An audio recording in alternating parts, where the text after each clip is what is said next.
जय Hind to all the respected aspirants on behalf of Goyla classes. मैं आप सभी का स्वागत करता हूं। और जैसे कि आपको पता है कि उत्तराखंड की हमारी सीरीज चल रही है जिसमें आप तक जो भी करंट में चल रहा है, खासकर अभी मैं जो मंथ उठा रहा हूं वो जनवरी का उठा रहा हूं, तो वहां पर जो एंगल होता है वो 360 डिग्री का होता है। और 360 आप जानते हैं, हम उस न्यूज़ से जुड़ी हुई हर बातें आप तक शेयर करते हैं, राइट।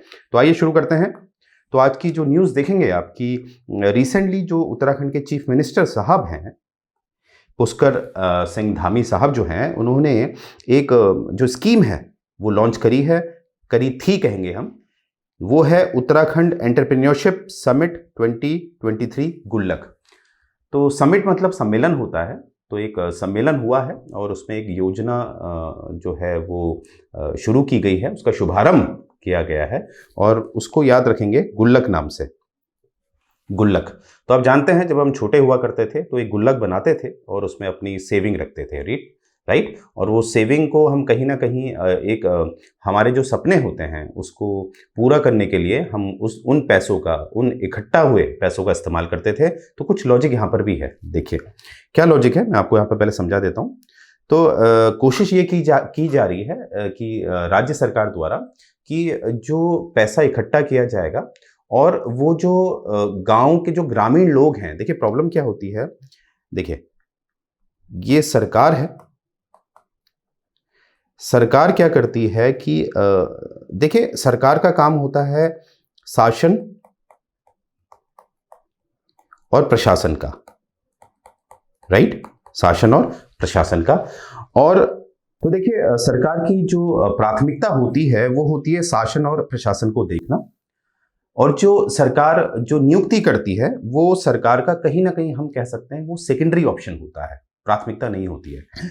अब देखिए समस्या ये है कि भारत में जनसंख्या काफ़ी है। अब इमेजिन करिए, आप जानते हैं वास्तविकता क्या है। मान लीजिए सरकार 100 पद लाती है, 100 पदों को लाती है, पर उसमें जो आवेदन होते हैं वो लगभग 1 लाख तक हो जाते हैं, राइट।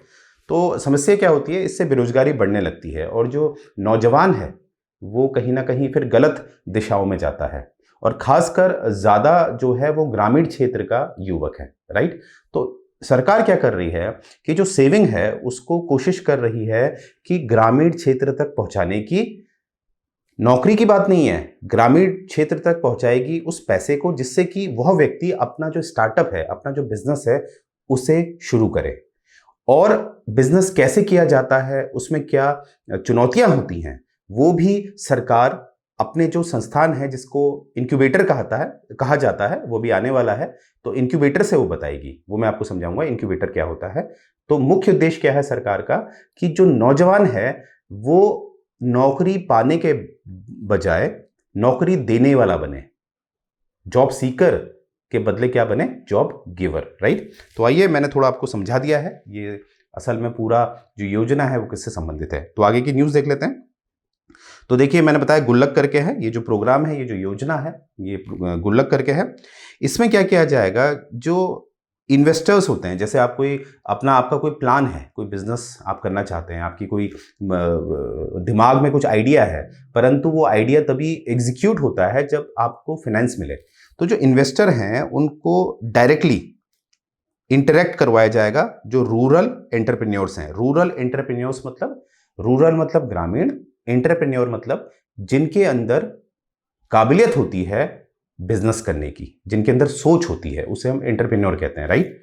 तो जो इन्वेस्टर हैं उनको प्रत्यक्ष रूप से किससे मिलाया जाएगा, जो गांव के यानी कि ग्रामीण जो बिजनेस करने वाले लोग हैं, जिनके पास आइडिया, राइट। तो ये एक राज्य सरकार की पहल है। अब देखिए यहां पर इसके लिए सरकार क्या कर रही है, रूरल बिजनेस इंक्यूबेटर्स ला रही है, रूरल बिजनेस इंक्यूबेटर्स। अब ये क्या होता है ये हमें समझना है। फिलहाल एग्जाम वाइज आपने ये देखना है कि अभी फिलहाल 2 जनपदों में, एक सेकंड पेन चेंज कर देते हैं, अल्मोड़ा और कोटद्वार जो कि पौड़ी डिस्ट्रिक्ट में आता है। तो 2 जनपद कौन कौन से हैं, अल्मोड़ा और पौड़ी में इंक्यूबेटर जो संस्थान है वो खोले गए हैं। मैं आप एक बार आपको पिक्चर दिखाता हूं, जैसे ये देखेंगे आप, ये आप राइट साइड देख पा रहे होंगे, ये वाला। तो ऐसे ये संस्थान खोले गए हैं 2 जनपदों में। एग्जाम वाइज आपने याद रखना है, अल्मोड़ा और पौड़ी। अब ये इंक्यूबेटर क्या होता है? इंक्यूबेटर को अगर आप ध्यान से देखेंगे, जैसे जैसे जो बच्चे होते हैं, जब डिलीवरी होती है तो बच्चे, कभी देखा जाता है उनको कोई ऑक्सीजन की प्रॉब्लम होती है, कुछ होती है, तो उनको एक मशीन में रखा जाता है जिसमें ऑक्सीजन की सप्लाई उन्हें मिलती है। तो ये इंक्यूबेटर कहलाते हैं, राइट? यानी कि कहीं ना कहीं वो बचा रहे हैं, राइट? जो बच्चों को कहीं ना कहीं बचा रहे हैं। तो इंक्यूबेटर मतलब क्या होता है कि बचाना। तो किससे बचाया जा रहा है? यहां पर इंक्यूबेटर का क्या मतलब है? यहां पर जो योजना है, इस इंक्यूबेटर संस्थान का क्या मतलब है? इसका मतलब है जो हमारा यूथ है, जो कहीं ना कहीं उसके अंदर जो एंटरप्रेन्योरशिप है, यानी कि बिजनेस करने की जो चाह है, वो खत्म होती जा रही है, क्योंकि उसे कहीं ना कहीं सपोर्ट ही नहीं मिल रहा है, राइट? अगर कोई योजना आती भी है तो वो ग्रामीण क्षेत्र तक नहीं पहुंच पाती है। अब वजह कुछ भी हो सकती है, करप्शन हो सकता है, अन्य बातें भी हो सकती हैं, तो उसमें हम नहीं जाएंगे। हम ये देखेंगे कि इनक्यूबेटर क्या किए जाएंगे, ग्रामीण क्षेत्र में इनको एक ब्लॉक लेवल, इस लेवल में बनाया जाता है, और ये क्या करेंगे, जो ग्रामीण क्षेत्र के लोग हैं वहां तक जो योजना है उसका लाभ पहुंचाएंगे। तो इनक्यूबेटर एग्जाम वाइज आपने याद रखना है। अब देखिए, जो इसके पीछे एक मॉडल का इस्तेमाल किया जा रहा है, वो मॉडल है हब एंड स्पॉक मॉडल। जो योजना है, इसके पीछे एक मॉडल का इस्तेमाल किया जा रहा है। जैसे इकोनॉमी में, जो इकोनॉमिक्स एक सब्जेक्ट है, उसमें काफ़ी मॉडल्स हमें बताए जाते हैं। तो जो राज्य सरकार है, जैसे अन्य राज्यों में, जैसे गुजरात में ये जो हब एंड स्पॉक मॉडल है, उसने काफ़ी अच्छा काम किया है, काफ़ी अच्छा। तो वही जो हब एंड स्पॉक मॉडल के जो सिद्धांत है, वो उत्तराखंड में भी इस गुल्लक योजना के तहत लागू किए जाएंगे, राइट? तो देखिए, स्पॉक एंड माफ कीजिएगा, हब एंड स्पॉक मॉडल को हम देख लेते हैं। ये इस तरह का एक मॉडल होता है, इसे हम कहते हैं हब एंड स्पॉक मॉडल। इसमें क्या होता है, जो रेड वाला आपको बीच में दिख रहा है, इसमें मान लेते हैं कि इसको आप एक ब्लॉक लेवल समझ लीजिए। ये ब्लॉक लेवल है। पेन का कलर चेंज कर लेते हैं, एक सेकेंड। तो ये आप समझ लीजिए कि ये एक ब्लॉक लेवल है, और जो अन्य आपको दिख रहे हैं ये आपके तालुकास हो सकते हैं। T4 तालुकास। देखिए, तालुकास क्या होते हैं? एक तालुकास में कुछ ग्राम होते हैं, कुछ ग्राम मतलब कुछ ग्रामीण, जैसे कुछ गांव का, कुछ गांव के मिलके एक तालुका बनता है। इसीलिए उत्तराखंड में ज्यादातर जो एसडीएम होते हैं उनको तालुका अधिकारी कहते हैं, राइट? तो ये आप मान लीजिए तालुकास हैं, यानी कि इसका मतलब हो गया कि ये जो तालुका है वो कुछ गांवों का समूह है, गांवों का समूह है। Group of a village, group of a village, गांव का समूह है। तो क्या किया जाएगा? देखिए, इसमें क्या होता है, ये जो हब आपको दिख रहा है, हब में क्या किया जाता है कि जैसे जो स्टॉक होता है, देखिए आप कोई भी स्टार्टअप करते हैं, मानते हैं आप कोई गुड्स प्रोड्यूस कर रहे हैं। इमेजिन करिए, आप एक आटे से ब्रेड बना रहे हैं। ये एक हाइपोथेटिकल है, काल्पनिक है, समझाने के लिए। तो आप क्या बना रहे हैं? आटे से ब्रेड बना रहे हैं, और ब्रेड को आपने भेजना है ग्रामीण क्षेत्रों में। तो देखिए, एक तरीका होता है, आपने फैक्ट्री लगाई, मान लेते हैं जो वहाँ का अच्छा जो वेल डेवलप्ड एरिया है, मानते हैं रुद्रपुर में आपने फैक्ट्री लगाई, रुद्रपुर में, पर आपने किसी पौड़ी के किसी गांव में भेजना है। तो जब तक वो पौड़ी के गांव में वो प्रोडक्ट पहुंचेगा, तब तक वो खराब हो जाता है, क्योंकि ये प्रोडक्ट ऐसे होते हैं जो कहीं ना कहीं इनकी जो लाइफ होती है वो 2 या 3 दिन की होती है, उसके बाद ये क्या हो जाते हैं? वेस्ट हो जाते हैं। तो इसको कैसे सॉल्व किया जाए? तो इसको सॉल्व करने के लिए क्या तरीका अपनाया जाता है कि ब्लॉक लेवल पे एक बड़ा सा वेयर हाउस बना दिया जाएगा। वेयर हाउस मतलब जहां पर स्टॉक्स, यहाँ की यानी कि जो प्रोडक्ट होते हैं, जैसे जो ब्रेड है, हमारे एग्जाम्पल के हिसाब से वो ब्रेड रखी जाएगी, और फिर यहां से, क्योंकि यहां पर जो फैसिलिटीज दी जाएंगी, फ्रीजर की दी जाएगी, काफी फ्रीजर होंगे यहाँ पर जो सरकार आपको देगी, है ना? क्योंकि आप इंडिविजुअली तो इतना खर्चा कर नहीं सकते, क्योंकि इसमें करोड़ों का खर्चा आएगा। तो ये सरकार आपको देगी, जिससे कि आप अपने प्रोडक्ट को यहाँ स्टोर करवा सकते हैं, और कहीं ना कहीं जो तालुकाज हैं वहां पर आप पहुंचा सकते हैं। तो उससे क्या होगा, आगे ग्रामीण तक ये आराम से पहुंच जाएगा। यानी कि ये जो हब एंड स्पॉक मॉडल है, उसके द्वारा आपके जो प्रोडक्ट होंगे, यानी कि जो ग्रामीण जो एंटरप्रेन्योर्स हैं, जो प्रोडक्ट बनाएंगे, वो प्रोडक्ट कहीं ना कहीं बेहतरीन तरीके से जो उपभोक्ता हैं उनके पास डायरेक्टली, प्रत्यक्ष रूप से पहुंचेंगे। तो ये बात याद रखेंगे कि हब एंड स्पॉक मॉडल पे बनाया गया है ये। अब यहीं पर देखिए, एक बात और याद रखेगा कि यहां पर एक योजना और है, वो है लखपति दीदी की। लखपति दीदी मतलब है कि जो हमारी ग्रामीण महिलाएं हैं उत्तराखंड की, उनको कहीं ना कहीं 5 लाख का लोन दिया जाएगा, बिल्कुल ना कि ब्याज दर पर। ब्याज दर जो होगी बिल्कुल नेग्लिजिबल होगी, जिससे कि जो हमारी उत्तराखंड की दीदी हैं, जो उत्तराखंड की हमारी बहनें हैं, वो रोजगार उत्पन्न कर पाए। देखिए ये पाया गया है कि जो वुमेन्स हैं उत्तराखंड की और जो ग्रामीण क्षेत्र में रहती हैं वो ज़्यादा, उनके अंदर ज़्यादा एंटरप्रेन्योरशिप देखी गई है। यानी कि जब आप गांव किसी ग्रामीण क्षेत्र में जाते हैं तो वहां पर आपको क्या दिखेगा कि जो आदमी है वो काम कम करता है और वहाँ की जो महिलाएं हैं वो ज़्यादा काम करती हैं। तो इसी को देखते हुए, इसी सर्वे के आधार पर एक योजना है लखपति दीदी, तो ये भी आपने याद रखना है। मुझे उम्मीद है आप समझ पा रहे होंगे कि लखपति दीदी, क्वेश्चन बन सकता है कि लखपति दीदी किससे संबंधित हैं? उत्तराखंड राज्य से, राइट। तो ये बात याद रखिएगा। और इसमें हर महिला को 5 लाख का लोन दिया जाएगा। तो मुझे उम्मीद है ये बात आपको समझ में आ रही होगी।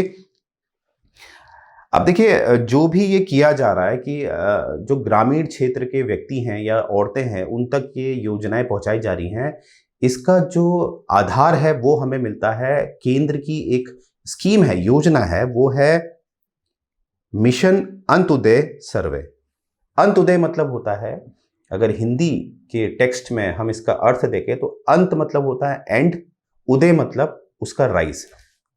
अंत्योदय, अंत अगर इसकी संधि विच्छेद करें तो उदय, यानी कि उदय मतलब होता है किसी का राइज, यानी कि ग्रोथ करना। यानी कि जो लास्ट हमारे हैं, यानी कि लास्ट माइल, जो हमारे ग्रामीण क्षेत्र के लोग हैं जो अंतिम छोर पर होते हैं, उन तक उनका विकास करना, इसे कहते हैं अंत्योदय। तो मिशन अंत्योदय सर्वे जो है, जो कहीं ना कहीं गवर्नमेंट ऑफ इंडिया की जो एक पहल है उसके आधार पे ये काम किया जा रहा है, ठीक है। और आप इस वर्ष का जो बजट है उसमें भी आप देख पाएंगे जो सप्तऋषि के कॉन्सेप्ट हैं। सप्तऋषि यानी कि बजट में 7 बातें बताई गई हैं जिस पे गौर किया गया है, जिस पे काम करना है बहुत जरूरी। तो उसी में एक जो आता है वो आता है लास्ट माइल। वहां पर सप्तऋषि में आप देखेंगे एक पॉइंट आता है, यहां पर लिख देते हैं, एक लास्ट पॉइंट आता है, मतलब 7 में से एक बताया गया है लास्ट माइल। लास्ट माइल मतलब होता है जो आखिरी छोर है, वहां तक सरकार की जो योजनाएं होती हैं वो पहुंचाई जाए। तो मुझे उम्मीद है आपको ये चीज़ें समझ में आई होंगी। तो यहाँ पर आप देख पा रहे होंगे कि हमारा जो उत्तराखंड के लिए जो कोर्स चल रहा है, जो प्रयास है, जो एमसीक्यू फॉर्मेट में आपको उत्तराखंड पढ़ाई जाएगी, वो फ्री ऑफ कॉस्ट है। ऑलरेडी उत्तराखंड से रिलेटेड जो हिस्टोरिक डेटा है वो डाल दिया गया है, आप उसको देख सकते हैं। और जो इसकी टेस्ट सीरीज है, जो प्रवर संकल्प है और जो अवर संकल्प है, यानी कि अपर और लोअर के लिए जो हमारी टेस्ट सीरीज हैं, it will cost you only 999 each. और अगर आप कॉम्बो लेते हैं तो इट विल कॉस्ट यू 1499। और मैंने हमेशा कहा है कि टेस्ट सीरीज से काफ़ी आइडिया हो जाता है, राइट, जिससे कि आप पहले से ही फैमिलियर हो जाएं। और ये हमारा टेलीग्राम चैनल है जिसे आप लॉग इन कर सकते हैं, और यहाँ पर हमारे डेली अपडेट्स आते हैं और इन्फॉर्मेशन, इंपॉर्टेंट इन्फॉर्मेशन आती हैं, जिस पे आप लॉग इन करके कहीं ना कहीं आप अपनी तैयारी को बेहतर कर सकते हैं। और यहाँ पर आप देख सकते हैं गोयला क्लासेस का रिजल्ट है, ये आपके समक्ष रखा गया है। महक स्वामी मैम है, आज वो आईपीएस नियुक्त हो चुकी हैं और उन्होंने यहीं से टेस्ट सीरीज का फायदा लिया था, राइट। तो मुझे उम्मीद है आज की सीरीज आपको पसंद आई होगी। तो ऐसे ही मिलेंगे अलग अलग टेस्ट सीरीज से, अलग अलग कॉन्सेप्ट से, और ये डेली बेसिस में आपको जो 360 डिग्री का एंगल मिल रहा है वो आपको डेली मिलेगा। तो यहीं से मैं क्लास एंड करने जा रहा हूँ। जय हिंद।